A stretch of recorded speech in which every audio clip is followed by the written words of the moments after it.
اپنے پیغام جو بچے نیٹ جانتے ہیں اس خنزیر تک بھی پہنچائیں کہ امت مسلمہ کے اندر خون سرد نہیں ہوا. وہ صحابہ والا جذبہ اگرچہ وہ بڑیاں شانہ والے سن لیکن اسوہ حسنہ تو ہمیں دے گئے نا. ہاں جی ہمیں دے گئے وہ ساری باتیں. اس لیے ان کو یہ اس کے ای میل پر اور جو ترکی کا صدر ہے اس کو بھی کہے اب دھمکی لگا. ہاں جی دھمکی لگا. حضور نے جبریل نے کہا تھا نا حضور آپ غلاموں کو گئے چلے ہم بنو قریظہ کو ایسے نچوڑ دیں گے جیسے انڈا جو ہے وہ پتھر پر توڑا جاتا ہے ویسے توڑ کے رکھ دیں گے. چلنا اس حالت دھمکی تم دو. کیوں جی؟ ہاں جی دھمکی تم دو. اور اگر باجوہ صاحب تک میری سپیکر کی آواز پہنچ سکتی ہے کیونکہ وہ بڑے آدمی ہیں وہاں آواز پہنچانے کے لیے لمبا سپیکر چاہیے. میرے پاس شاید وہ سپیکر نہیں ہے. ہاں جی کمر باجوے تک جڑی یہ میری گل پہنچ سکے کیونکہ شاید وہ اونچی اڑانوں میں ہے.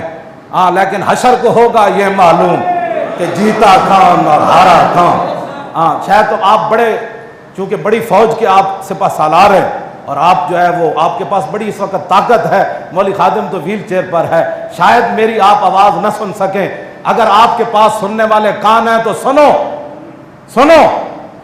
جب 581 ہجری میں شام سے مصر کی طرف قافلہ جا رہا تھا تو برنس صلیبی فوج کا جرنیل وہ اس قافلے پر ہمراہ آور ہوتا ہے. مسلمان بڑبڑا جاتے ہیں نہتے ہیں. وہ کہنے لگے اینا محمدکم ادعوہ ینصرکم. جب وہ قافلے والے بڑبڑا اٹھے قتل ہو رہے تھے تو وہ کہنے لگا بلاؤ محمد کو تمہاری مدد کرے. کہاں ہے تمہارے نبی؟ 581 ہجری میں اس نے یہ بات کی. باجوہ صاحب جس منصب پر آپ ہیں اس کا تقاضا یہ ہے جو میں بیان کر رہا ہوں. کان اگر آپ کے کان تک میری یہ بات پہنچ جائے تو پھر قیامت والے دن حضور کے سامنے پیش ہونے کے لیے آج عالم کفر کو دھمکی لگا. یہ تو حضور کے پوری دنیا میں بکواس کرنا چاہتا ہے نا. سارے خنازیر کو جمع کر کے حضور کے خاکے بنوانا چاہتا ہے. خود خنزیر اور خنازیر کو جمع کر کے حضور کے خاکے بنوانا چاہتا ہے. اس نے تو اتنا ہی کہا تھا اینا محمدکم کہاں ہے تمہارے نبی؟ ادعو بلاؤ اپنے نبی کو ینصرکم وہ نبی تمہاری مدد کرے. بس اتنا جملہ تھا تو صلاح الدین ایوبی اپنے آپ سے باہر ہو گیا. بات تو ہو گئی ختم ہو گئی. 2 سال صلاح الدین ایوبی سویا نہیں. باجوہ صاحب جس جگہ آپ کھڑے ہیں وہ یہ جگہ ہے. یہ جگہ ہے کہ 2 سال صلاح الدین ایوبی سویا نہیں. جب نیند آتی تو دیوار سے ٹیک لگا کے سو جاتا. ٹانگیں لمبی کر کے نہیں لیٹا. 2 سال ایویں اقبال نہیں کیا کہ جناب گنج ہائے ہر دو عالم را کلی تیغ ایوبیو نگاہ باز.